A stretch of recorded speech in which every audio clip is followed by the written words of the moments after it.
Christians are being persecuted, not just in Muslim countries, not just in communist China, but in the, quote, Christian West. Only in recent years in Europe have Christians been put on trial because they quoted the Bible or followed their faith. So too in Canada.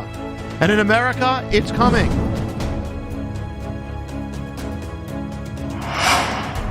The Antichrist civilization. In Revelation, the world celebrates the death of the two witnesses. They follow the beast, the Antichrist.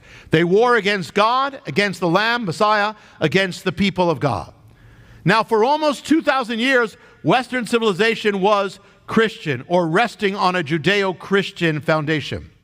But that's not the world you see in Revelation. What you see is a world given to evil, godlessness, anti-God, anti-Christian spirit. That requires something, which is spoken of elsewhere in the Bible, a great apostasy, a great falling away, turning away from God, from the Christian faith, from the Bible, from Messiah. This has to happen. A Christian civilization is not going to follow the Antichrist. And this has never happened before modern times. Only again in the 20th and 21st century has seen the greatest falling away in the history of the faith, the greatest, most rapid, widespread overturning of morality in human history. It can be seen in what happened to the Soviet Union. It can be seen in what happened to Germany when it turned away. It can be seen in what's happening now in America and much of the world. It is the most massive de-Christianization the world has ever seen. So much so that the majority of the newest, youngest generation may not even consider themselves to be even nominally Christian, but something else, pagan, nothing. It's not only that we're witnessing the rise of a non-Christian civilization, we're witnessing the rise of an anti-Christian civilization. Now, if the Christ leads to a Christian civilization, what does an anti-Christian civilization lead to? The Antichrist. So it's not just that the Antichrist is going to come out of the blue and say, hey guys, let's do this. Messiah came at the time prepared. The Antichrist will come to a world prepared for him. He will be accepted, welcomed, and then worshiped.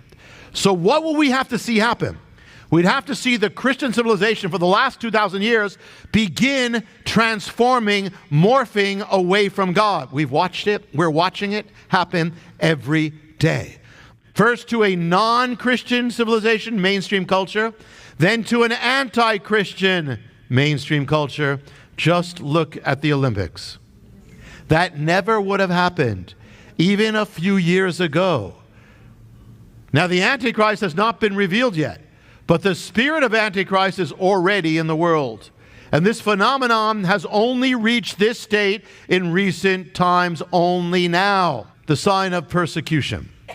Revelation 13 says the beast was given power to make war against the saints.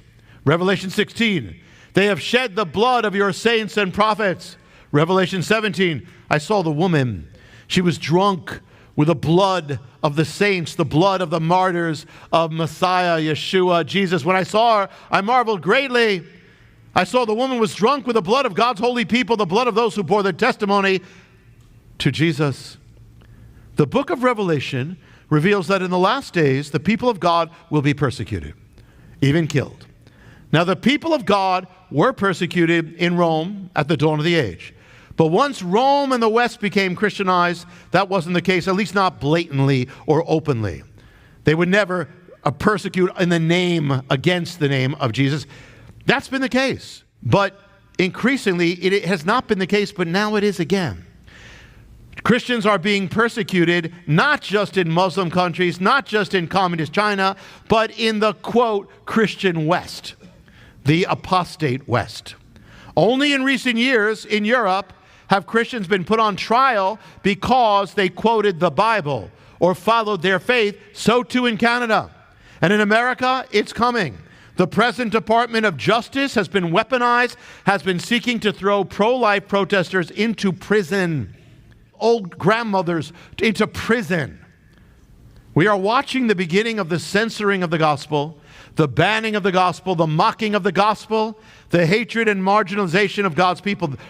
That's new in the West. And that is the preparation needed for the book of Revelation.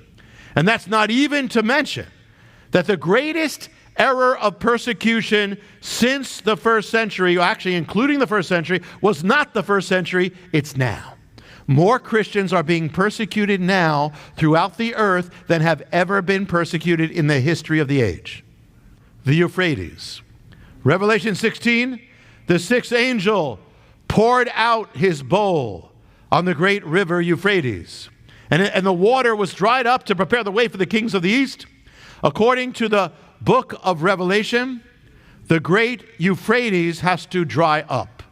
Well, the Euphrates has been running since ancient times, but it says it'll dry up. Interesting, because one of the news stories in recent times, you know what it is? The Euphrates rivers is starting to dry up.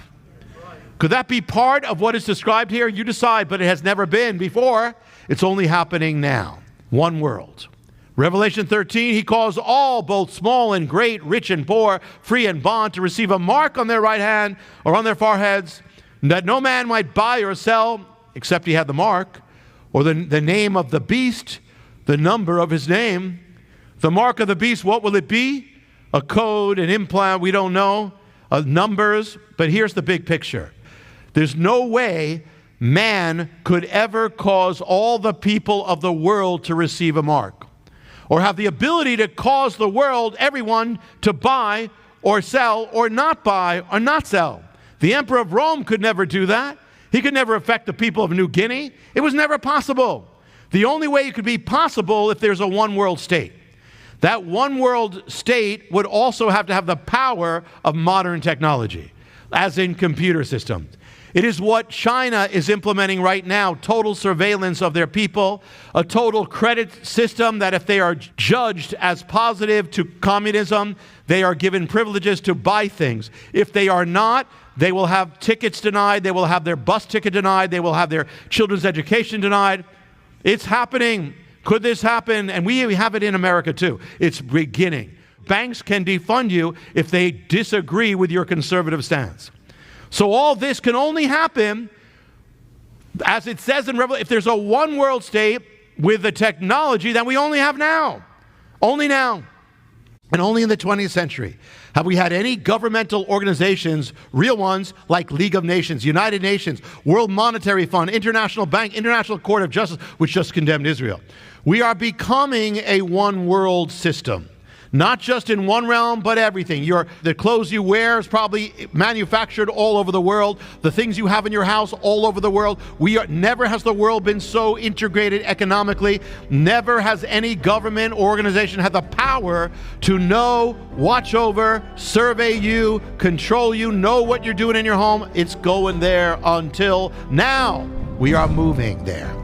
This is Jonathan Cahn. If you were blessed by the part of the message you just saw, you can get a copy of the full message and see it in its entirety. And you can see the full catalog of all my messages. Just go to hopeoftheworld.org/order. And you can get any message on DVD, CD, download them on MP4, MP3. Just go to hopeoftheworld.org/order.